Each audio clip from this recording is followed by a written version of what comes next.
میں نے آگے بڑھ کر کنجی گھمائی، ہلکی سی کلک کی آواز کے ساتھ تالے کھل گئے۔ میں نے پوری الماری چھان ماری مگر اس میں کوئی چابی یا کنجی نہ ملی۔ الماری کی دراز میں بھی میں نے اچھی طرح دیکھ لیا مگر مایوسی کے سوا کچھ ہاتھ نہ آیا۔ شرف الدین بھی کمرے میں ہر جگہ دیکھ رہا تھا، اس نے تو بستر تک پلٹ دیا تھا۔ تاکچے کھنگال ڈالے، پلنگ کے نیچے رکھا ٹین کا بڑا بکس کھول کر اس میں رکھی رضائیاں، تکیے، گدے سبھی نکال کر فرش پر ڈھیر لگا دیے۔ جب کنجی ہاتھ نہ آئی تو میں نے دوبارہ وقت کمرے کو سمیٹا، کمرے پر آخری نگاہ ڈالی اور دروازہ بند کرنے ہی والا تھا کہ شرف الدین نے میرا کندھا دبا کر مجھے روک دیا۔ وہاں دیکھا تم نے؟ اس نے دیوار میں لگے اس لکڑی کے تختے کی طرف اشارہ کیا جس پر جزدان میں لپٹا قرآن پاک رکھا تھا۔ وہاں نہیں ہو سکتی، وہاں کلام پاک ہے، میں نے جواب دیا۔ اگر میں چابیاں چھپاتا تو وہیں رکھتا۔ اتنا کہہ کر وہ پھر اندر داخل ہو گیا۔ اس نے کونے میں رکھا مونڈھا اٹھا کر دیوار کے قریب رکھا اور اس پر چڑھ گیا۔ دوسرے ہی لمحے اس کے ہاتھ میں چابیوں کا ایک گچھا نظر آ رہا تھا۔ میں ایک بار پھر اس سے مرعوب ہو گیا۔ اس کے اندازے عموماً درست ہوتے تھے۔ چابیاں مل جانے پر میں بڑا خوش تھا۔ میری ایک بڑی خواہش آج پوری ہونے والی تھی۔ بس ایک دھڑکا تھا کہ شاید شرف الدین یہ معاملہ کل پر ٹال دے کیونکہ رات گہری ہوتی جا رہی تھی۔ کل بھی رات ہو جانے کی وجہ سے شرف الدین نے یہ معاملہ آج دن پر ڈال دیا تھا۔ ہم چابیاں لے کر واپس اماں کے کمرے میں چلے آئے۔ میری نگاہیں شرف الدین کے چہرے پر لگی ہوئی تھیں۔ میری خواہش تھی کہ یہ کام آج ہی ہو جائے۔ میں نے اماں سے یہاں 2 دن رہنے کی اجازت لی تھی۔ میں جانتا تھا کہ وہ پریشان ہوں گی۔ پھر مجھے علی گڑھ بھی جانا تھا ورنہ میرے داخلے میں مشکلات بھی پیدا ہو سکتی تھیں۔ داخلے کے فوراً بعد میں جے پور جانا چاہتا تھا اور وہاں جانے کے لیے جوگندر ناتھ سوامی جی کی تصویر دیکھنا بہت ضروری تھا۔ کل کی رات والے معمولی واقعے کے علاوہ یہاں اب تک کوئی غیر معمولی بات نہیں ہوئی تھی اور میں نہیں چاہتا تھا کہ ایسی کوئی بات ہو کیونکہ جب تک شرف الدین میرے ساتھ رہا تھا میرے حوصلے بلند تھے۔ اگر وہ میرا ساتھ دینے سے انکار کر دیتا تو میرے لیے دشواریاں بڑھ سکتی تھیں۔ وہ جس کام کا میں بیڑا اٹھا چکا تھا اسے ہر حال میں انجام تک پہنچاتا مگر پھر بھی میری ڈھارس بندانے کو شرف الدین کا وجود کافی اہم تھا۔ شرف الدین چابیاں ہاتھ میں لیے کچھ دیر ساکت بیٹھا رہا۔ لڈن پر بیزاری کا اتنی زیادہ طاری ہو چکی تھی کہ اب وہ باقاعدہ جمائیاں لے رہا تھا، حالانکہ وہ گھنٹوں سویا تھا۔ شرف الدین بابو، اپنے کو تو زنگ لگنے لگا ہے، کام ہے تو بتاؤ ورنہ، لڈن سر کھچاتے ہوئے بولا۔ شرف الدین نے بھیوں اٹھا کر اس کی طرف دیکھا، پھر مجھے دیکھتا رہا اور اچانک کھڑا ہوا۔ چلو اللہ کا نام لے کر چلتے ہیں۔ مجھے اس کا فیصلہ سن کر خوشی ہوئی۔ اب یقین سا ہو گیا تھا کہ شرف الدین بھی میری باتوں پر اعتبار کرنے لگا ہے۔ اسے یقین ہو چکا ہے کہ شکنتلا کی روح نے اس حویلی پر قبضہ کر رکھا ہے اور وہ ہمیں وہاں پہنچنے پر پریشان بھی کر سکتی ہے۔ اسی خیال سے میں نے کہا، شرف الدین تم گھبراؤ نہیں، کم از کم شکنتلا تو کوئی نقصان نہیں پہنچائے گی، اس لیے کہ وہ جانتی ہوگی ہم کیا کرنے جا رہے ہیں اور اس کا مقصد کیا ہے۔ اس نے تندی انداز میں میری طرف دیکھا۔ باولی ہوئے ہو کیا؟ میں پہلے ہی بتا چکا ہوں کہ میں خرافات پر یقین نہیں کرتا۔ میں صرف اس لیے رات میں وہاں جانے سے بچ رہا تھا کہ میں وہاں کوئی ایسی چیز تلاش کر سکوں جو اس صدیوں پر محیط راز سے پردہ اٹھا سکے، اور بہتر طور پر تلاشی لینے کے لیے دن کی روشنی زیادہ مناسب ہے، خاص طور پر اس صورت میں کہ بجلی نہیں ہے۔ اب اس وقت صرف تمہاری خواہش پوری ہو سکتی ہے کہ تم اپنے پردادا کا مکڑا دیکھ لو، اور وہ کیا ہیں؟ ان کے یار غار جن کی لونڈیا کو تمہارے پردادا نے حلوہ سمجھ کر کھانے کی کوشش کی اور بقول تمہارے وہ حلوہ ہڈی بن کر پورے خاندان کے حلق میں اٹکا ہوا ہے۔ اس کی یہ گفتگو اس کے پچھلے رویے کے قطعی خلاف تھی۔ مجھے اس کا انداز بے حد برا لگا۔ جی چاہا کہ چابیاں اس کے ہاتھ سے لے کر اسے کہہ دوں کہ وہ جا سکتا ہے، مگر اتنی بد اخلاقی کرنے کی جرات نہ ہوئی۔ میں چند لمحے خاموش رہ کر خود کو پرسکون کرنے کی کوشش کرتا رہا۔ شرف الدین اور لڈن باہر کی طرف چل پڑے تھے، میں ان کے پیچھے تھا۔ جب ہم سیڑھیوں کے قریب پہنچے تو مجھے بڑی مدھم سی آہٹ سنائی دی۔ یوں لگا جیسے کوئی پہلی منزل پر موجود ہو۔ میں نے چونک کر شرف الدین کی طرف دیکھا۔ لالٹین میرے ہاتھ میں تھی جس کی روشنی اتنی نہیں تھی کہ میں اس کے چہرے کے تاثرات سے کچھ اندازہ لگا سکتا، لیکن میرا خیال ہے کہ اس نے کوئی آواز نہیں سنی تھی یا اس نے آواز پر دھیان نہیں دیا تھا۔ میں نے بھی ذکر کرنا مناسب نہیں سمجھا۔ ہم آگے پیچھے چلتے ہوئے دوسری منزل تک پہنچ گئے۔ لالٹین کی روشنی میں ہمارے آگے کی طرف پھیلتے اور لہراتے سے سائے بڑے ہیبت ناک لگ رہے تھے۔ یہاں آ کر مجھے یقین ہو رہا تھا کہ میں تنہا اگر یہاں آ بھی جاتا تو شاید مارے خوف کے بے ہوش ہو جاتا۔ ہم دوسری منزل کی ان سیڑھیوں تک پہنچ چکے تھے جہاں چوبی دروازہ لگا تھا اور جس دروازے میں پڑے تالوں کی چابیاں اب بھی شرف الدین کے ہاتھ میں تھیں۔ اس نے لالٹین قریب کرنے کا اشارہ کیا، میں اس کے برابر میں کھڑا ہو گیا۔ اب لالٹین کی روشنی سیدھی تالے پر پڑ رہی تھی۔ شرف الدین جھک کر تالا کھولنے کی کوشش کرنے لگا۔ چابی اسی تالے کی تھی مگر جانے کیا بات تھی کہ مسلسل کوشش کے باوجود تالا نہیں کھل رہا تھا۔ تالے لوہے کے ہوتے تو میں سوچتا کہ شاید اندر زنگ لگ چکا ہے، مگر وہ پیتل کے تالے تھے اور پیتل ہی کی چابیاں تھیں۔ شرف الدین جھکے جھکے تھک گیا تو زمین پر گھٹنوں کے بل کھڑا ہو گیا۔ یہاں گہرا سناٹا تھا، صرف ہم تینوں کے ہلنے سے اگر آہٹ ہوتی تو میرا دل دھڑک اٹھتا تھا۔ یہ میرے لیے خاصی ہیبتناک بات تھی کہ ہم رات کے اس سناٹے اور اندھیرے میں ایک ایسے کمرے کے باہر کھڑے تھے جس کمرے میں عصمت بیگم لوٹی گئی تھی، جہاں شکنتلا کو روندا گیا تھا، اور بقول اماں کے اسی کمرے میں شکنتلا کے محبوب کو قتل بھی کیا گیا تھا۔ یہ ایک ایسے جلاد صفت آدمی کا کمرہ تھا جس سے میں شدید نفرت محسوس کر رہا تھا۔ یہی وہ کمرہ تھا جہاں سے کسی عورت کے بین کرنے کی آوازیں پوری حویلی میں گونجا کرتی تھی۔ اسی کمرے میں شکنتلا کی روح بے قرار پھرا کرتی تھی۔ میں کیونکہ یہ ساری باتیں جانتا تھا، اس لیے اس ہیبت ناکی کو بھی شدت سے محسوس کر رہا تھا، مگر شرف الدین کے لیے یہاں اندھیرے، سناٹے اور ویرانی کے سوا کچھ بھی تعجب خیز نہ تھا۔ لنڈن کے بارے میں مجھے زیادہ نہیں معلوم تھا کہ وہ اس بارے میں کس حد تک جانتا ہے، اور جو کچھ جانتا ہے اس پر یقین بھی کرتا ہے یا نہیں۔ میں انہی سوچوں میں گم چاروں طرف آنکھیں پھاڑے دیکھ رہا تھا۔ میرے کان کسی آواز پر لگے تھے، مگر چاروں طرف گہرا سناٹا تھا۔ اچانک ہلکی سی آواز کے ساتھ تالا کھل گیا۔ شرف الدین نے سر اٹھا کر مجھے دیکھا۔ اس کے ہونٹوں پر فاتحانہ مسکراہٹ تھی۔ اس نے تالا کنڈی سے نکال کر اپنی جیب میں ڈال دیا اور کھڑے ہو کر دوسرے تالے کی طرف متوجہ ہو گیا۔ ہمیں اوپر آئے تقریباً 20 منٹ ہو گئے تھے، ابھی نامعلوم کتنی دیر اور لگتی۔ میرا حلق خشک ہو رہا تھا، شدت سے پیاس محسوس ہو رہی تھی، مگر نیچے جا کر پانی پینے کی ہمت نہیں تھی۔ دوسرا تالا بھی جلد کھل گیا۔ اب صرف ایک تالا باقی تھا اور میرے دل کی دھڑکن رفتہ رفتہ تیز ہوتی جا رہی تھی۔ شرف الدین نے تیسرے تالے میں کنجی ڈال کر جو ہی گھمائی، کلک کی آواز گونجی اور تالا کھل گیا۔ شرف الدین نے یہ تالا بھی اپنی جیب میں ڈال دیا، پھر دروازے کو دھکا دیا۔ دروازہ تیز چرچراہٹ کی آواز کے ساتھ کھلتا چلا گیا۔ یہ آواز اتنی خوفناک تھی کہ میں بوکھلا کر 2 قدم پیچھے ہٹ گیا۔ خود شرف الدین بھی گھبرا گیا تھا، مگر اس نے جلد ہی خود کو سنبھال لیا۔ سب سے پہلے اندر داخل ہونے والا شرف الدین تھا، اس کے پیچھے میں بھی اندر داخل ہو گیا، اور میرے پیچھے لنڈن۔ یہاں صرف 2 کمرے بنے تھے، یعنی ہمارے سامنے 2 دروازے تھے۔ دونوں دروازے بند تھے، مگر ان میں تالے نہیں تھے، صرف کنڈیاں لگی ہوئی تھیں۔ یہ حصہ نچلے برآمدے جیسا تھا، مگر اس برآمدے کو لکڑی کی دیواریں بنا کر ہال سا بنا لیا گیا تھا۔ یہاں دیوار کے ساتھ لکڑی کی کرسیاں رکھی ہوئی تھیں۔ کرسیاں سیاہ قیمتی لکڑی کی تھیں۔ درمیان میں گول میز رکھی تھی جو اوپر سے نیچے تک لکڑی کے باریک کام سے مزین تھی اور چاروں طرف سے بند تھی۔ دائیں جانب کی دیوار کے ساتھ کتابوں کا ایک شیلف رکھا تھا جس میں موٹی موٹی کتابیں تھیں۔ اس کے برابر میں سیمنٹ کا ایک بڑا سا چبوترا بنا ہوا تھا۔ اس چبوترے پر پیتل کا بڑے سے پیالے میں مٹی بھری ہوئی تھی۔ اس میں غالباً کبھی کوئی پودا لگا ہوگا، کیونکہ یہ اس قسم کا پیتل کا گملہ تھا جسے آپ اس زمانے میں بھی دیکھتے ہوں گے۔ اس چبوترے کے برابر میں جو کمرہ تھا وہ غالباً پردادا مرزا صورت بیگ کا تھا۔ میں ایک ایک چیز کو غور سے دیکھ رہا تھا۔ میرے ساتھ ساتھ شرف الدین بھی گھوم پھر کر ہر چیز کو بغور دیکھ رہا تھا۔ اچانک وہ چونکا، پھر میرے ہاتھ سے لالٹین لے کر اس چبوترے کی طرف بڑھ گیا۔ پیتل کے گملے کی مٹی کو اس نے انگلیوں کی پوروں سے چھو کر دیکھا، پھر وہی انگلی ناک تک لے جا کر سونگھنے لگا۔ میں اسے حیرت سے دیکھ رہا تھا۔ تمہیں یہاں کچھ عجیب سی بدبو محسوس نہیں ہو رہی؟ اس نے سرسراتی سی آواز سے مجھ سے پوچھا۔ اس کے کہنے پر میں نے گہرا سانس لیا اور تیزی سے سر ہلایا۔ واقعی میرے منہ سے بے ساختہ نکلا، مگر اب شرف الدین میری طرف متوجہ نہیں تھا۔ وہ کمرے کے دروازے کی کنڈی کھول رہا تھا۔ کنڈی ایک کرخت سی آواز کے ساتھ کھل گئی۔ اس نے دروازہ کھولا اور لالٹین لیے اندر داخل ہو گیا۔ میں ابھی 2-4 قدم اس سے پیچھے تھا کہ اچانک ایک عجیب سی آواز گونجی اور کوئی چیز شرف الدین کے اوپر سے اڑتی ہوئی باہر نکلی۔ شرف الدین لڑکھڑایا۔ اگر وہ دروازے کے پٹ کو نہ پکڑ لیتا تو الٹ کر گر چکا ہوتا۔ کمرے سے باہر آنے والی چیز پر نگاہ پڑتے ہی میں چیخ اٹھا۔ میرے چیخنے، شرف الدین کے لڑکھڑانے اور اس کی آواز سے لنڈن بکھلا کر واپس سیڑھیوں کی طرف بھاگا۔ لمحے بھر کو جیسے بھونچال سا آ گیا تھا۔ ہماری سمجھ میں بالکل نہ آیا کہ کیا ہوا ہے۔ وہ کیا چیز تھی جو اڑتی ہوئی باہر نکلی ہے؟ میں تو باقاعدہ تھر تھر کانپ رہا تھا۔ وہ چیز اچانک ہی نگاہوں سے اوجھل ہو چکی تھی اور اب کوئی آواز بھی نہ تھی۔ شرف الدین ساکت کھڑا باہر کی طرف دیکھ رہا تھا اور پھر وہ آگے بڑھا۔ لالٹین والا ہاتھ اس نے اوپر کی طرف اٹھایا اور میری نگاہ ایک وال کلاک پر پڑی جس کے پنڈولم پر چمگادڑ چمٹی ہوئی تھی۔ پنڈولم ساکت تھا، وال کلاک کی لکڑی کی اس دیوار پر ٹنگا ہوا تھا جسے غالباً بعد میں بنایا گیا تھا۔ چمگادڑ دیکھ کر میری جان میں جان آئی اور شرف الدین تو ہنس پڑا۔ دیکھا، اس لیے کہتا تھا کہ دن کی روشنی میں آتے۔ اب پتہ نہیں اندر اور کتنی ہوں گی۔ میں نے اس کی بات کا کوئی جواب نہ دیا۔ اب میرے اعصاب شل ہو چکے تھے۔ میرا جی چاہ رہا تھا کہ ہم واپس چلے جائیں۔ عین اسی لمحے مجھے لنڈن کا خیال آیا۔ لنڈن کہاں ہے؟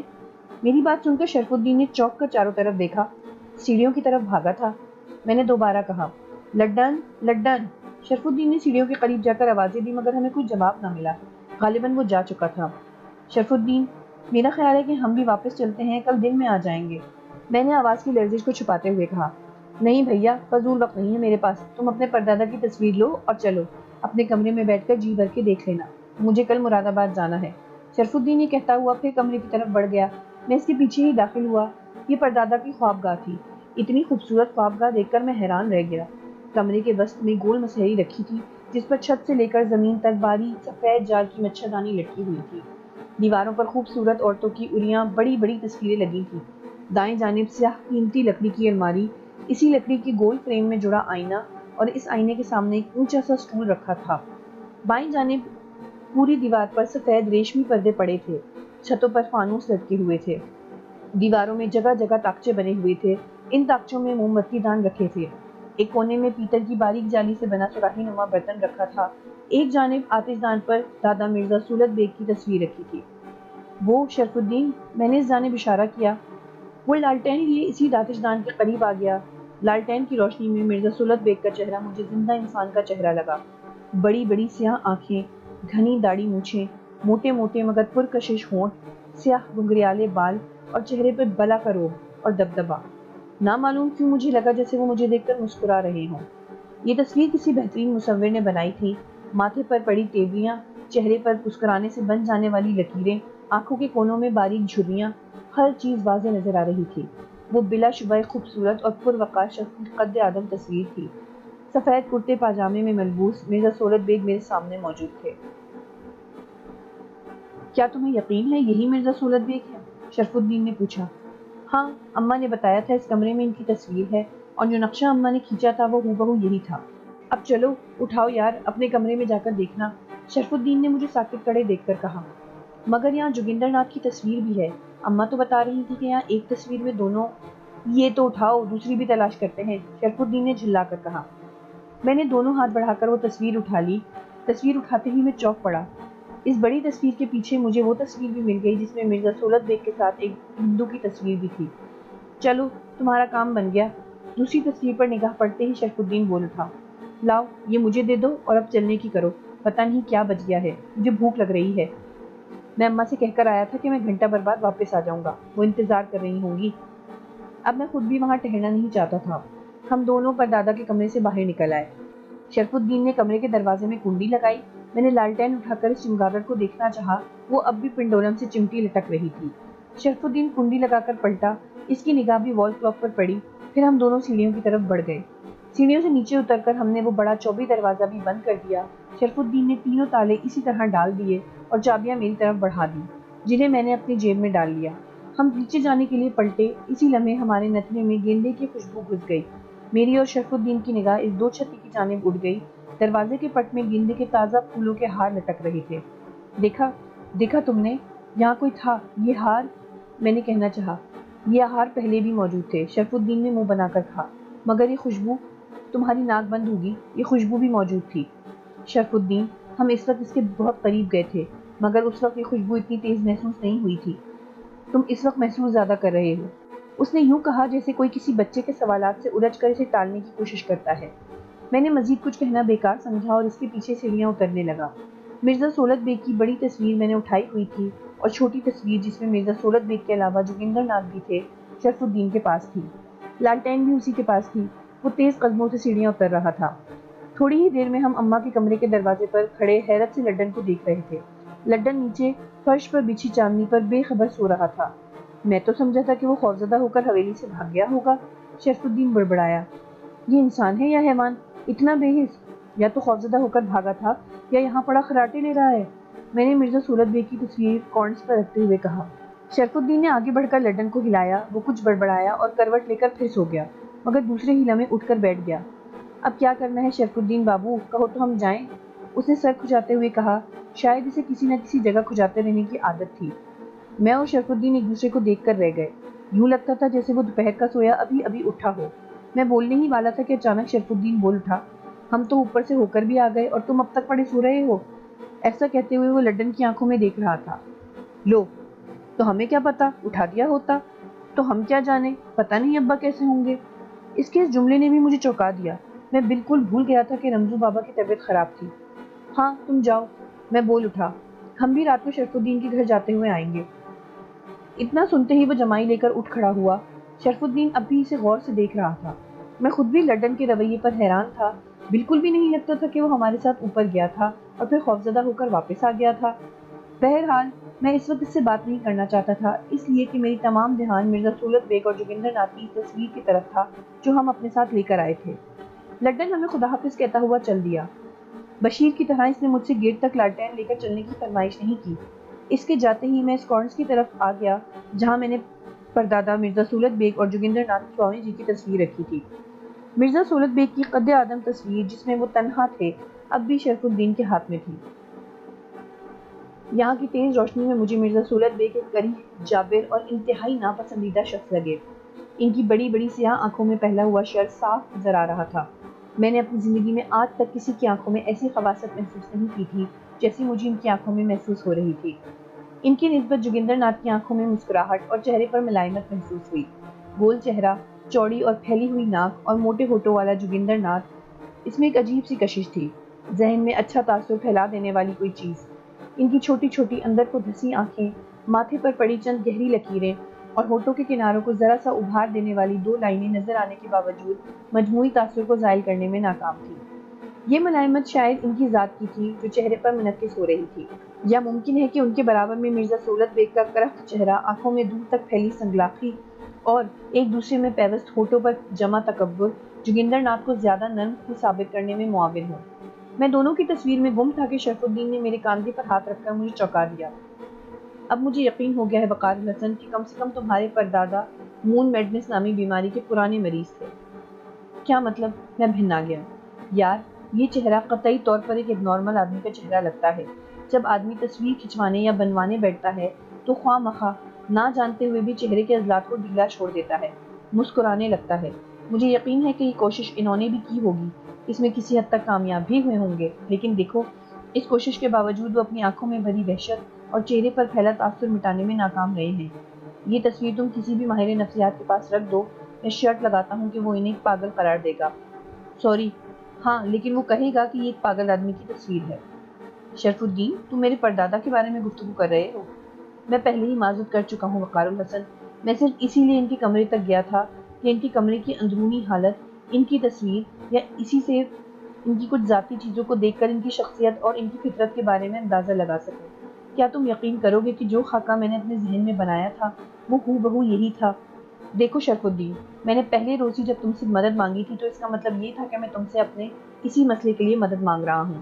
تم نے مدد کا غالباً وعدہ بھی کر لیا تھا، مگر تم تو میرے مسئلے کو ماننے کے لیے ہی تیار نہیں ہو۔ تم میری مدد کیا کرو گے؟ یہ باتیں کر کے تم مجھے مزید بے سکون کرو گے۔ میں آج تمہیں آخری مرتبہ کہہ رہا ہوں، تم اچھی طرح سوچ کر مجھے بتانا کہ تم میرے لیے کیا کر سکتے ہو تاکہ میں اسی حساب سے اپنے معاملات دیکھوں۔ میری سنجیدگی کو اس نے شدت سے محسوس کیا۔ وہ چند لمحے گہری نظروں سے مجھے دیکھتا رہا، پھر بولا تو اس کا لہجہ نرم اور انداز مشفقانہ تھا۔ وقار الحسن، تم صرف ایک مرتبہ اس مسئلے کو اس طرح دیکھو جس طرح میں دیکھ رہا ہوں، تو یقین کرو تم اس تاریکی سے نکل آؤ گے۔ اس کی بات سن کر مجھے غصہ آ گیا اور میں پھٹ پڑا۔ شرف الدین، اگر تم یہ سمجھ رہے ہو کہ تمہارے جھوٹ بولنے سے میرا مسئلہ حل ہو جائے گا تو یہ تمہاری خام خیالی ہے۔ تم یقین کیوں نہیں کر لیتے کہ میں سنی سنائی باتیں نہیں کر رہا ہوں؟ جھوٹ؟ میں نے اب تک تم سے کوئی جھوٹ نہیں بولا وقار الحسن۔ بولا ہے تم نے جھوٹ، میں نے اس کی بات کاٹ دی۔ آج تم نے مجھ سے جھوٹ بولا۔ تم نے اس تمام چکر کو ماننا نہ ماننا انا کا مسئلہ بنا لیا ہے۔ تم ورزش نہیں کر رہے تھے، یہ بات میں جانتا ہوں۔ تم شکنتلا سے اگر نہیں ملے تو تم نے رات اسے دیکھا ضرور ہے۔ تم ان سیڑھیوں پر کیا کر رہے تھے؟ جب تم بھگتے ہوئے میرے سامنے آ گئے تھے تو تم حواس باختہ تھے۔ تم نے مجھ سے پوچھا تھا کہ تم یہاں کیسے آئے، اور وہ پائل جو تمہیں ملی وہ بھی تمہاری نہیں ہے۔ میں ایک ہی سانس میں بولتا چلا گیا۔ وہ سر جھکائے تمام باتیں سنتا رہا۔ ہاں، اچانک اس نے سر اٹھا کر دیکھا۔ میں مانتا ہوں کہ میں نے تم سے جھوٹ بولا، مگر اس جھوٹ کی صرف وجہ اتنی تھی کہ میں کچھ وقت چاہتا تھا، جو کچھ میرے ساتھ ہوا تھا اسے سمجھنا چاہتا تھا، اور میں سمجھ گیا۔ میں آج ہی اس جھوٹ کی وضاحت کر دیتا۔ رات کو جب ہم کھانا کھا کر واپس یہاں رات گزارنے آتے تو میں تمہیں بتا دیتا، مگر اب میرا خیال ہے کہ تمہیں سب کچھ بتا دینا چاہیے۔ اس نے آخری جملہ یوں ادا کیا جیسے خود کلامی کر رہا ہو۔ وہ کچھ دیر خاموش رہا، اس کی نگاہیں مرزا سہولت بیگ کی تصویر پر جمی ہوئی تھیں۔ مگر جو کچھ میں بتا رہا ہوں اس پر تمہیں یقین کرنا ہوگا۔ یقین نہ بھی کرو تو بھی بتا دینا، میں اپنی بات کی صداقت کا ثبوت بھی دے سکتا ہوں۔ تم کہو، میں سن رہا ہوں، میں نے بیزاری سے کہا۔ میں جانتا تھا کہ وہ اپنی وہی منطقی باتیں کرے گا اور اس کی منطق سارے جگ سے نرالی ہوتی تھی۔ میرے تایا کو سوتے میں چلنے کی بیماری تھی، وہ دھیرے سے بولا۔ میں نے اماں، دادی اور بابا کی زبانی ان کے قصے سنے تھے، مگر انہیں محض کہانی سمجھتا رہا۔ بعض واقعات دلچسپ ہیں، اس لیے سنانے والوں نے بھی ہنس مذاق میں سنا دیے، مگر اس بیماری کی سنگینی کو محسوس نہیں کیا۔ ایک روز جب وہ صرف 26 برس کے تھے، 2 پیارے پیارے بچوں کے باپ تھے، تب اپنی اسی بیماری کے ہاتھوں موت کا شکار ہو گئے۔ وہ نیند میں چلتے ہوئے ریلوے لائن پہنچ گئے۔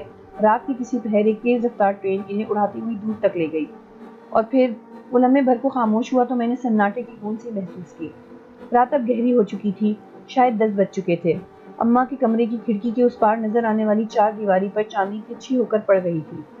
پتہ نہیں لوگ بات کو اس طرح کیوں نہیں لیتے جس طرح اصل میں ہوتی ہے۔ میرے بابا اور دادا دادی اگر اس بات کو شروع ہی میں بیماری تسلیم کر لیتے تو شاید ان کا یہ انجام نہ ہوتا۔ اور اب میرا خیال ہے کہ میں خود بھی اسی بیماری کا شکار ہو چکا ہوں۔ اس سے قبل 2 برس پہلے علی گڑھ یونیورسٹی میں بھی یہی ہو چکا ہے۔ میں اپنے کمرے میں سویا تھا اور جب آنکھ کھلی تو میں بیرونی گیٹ کے قریب گھاس میں پڑا ہوا تھا۔ تمہاری ان تمام باتوں کا تعلق میرے معاملے سے تو نہیں ہے۔ تم یہ کہنا چاہتے ہو کہ تم سوتے میں چلنے کی وجہ سے رات کسی وقت ان سیڑھیوں تک چلے گئے تھے۔ میں نے لمحہ بھر میں چپ ہو کر اسے دیکھا۔ چلو یہ بات مان بھی لی جائے تو وہ پائل۔ ہاں، بس یہ چیز میرے ذہن میں اٹکی ہوئی ہے۔